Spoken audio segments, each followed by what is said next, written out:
Ay, hindi ka natuloy por doon sa Tagaytay? Malayo. Malayo. Hmm. Pero malaki rin sana ang gagawin doon. Malaki.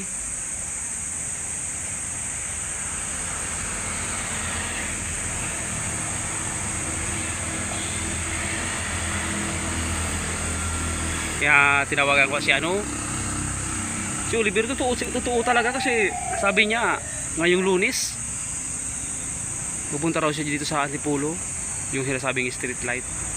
Okay na yun.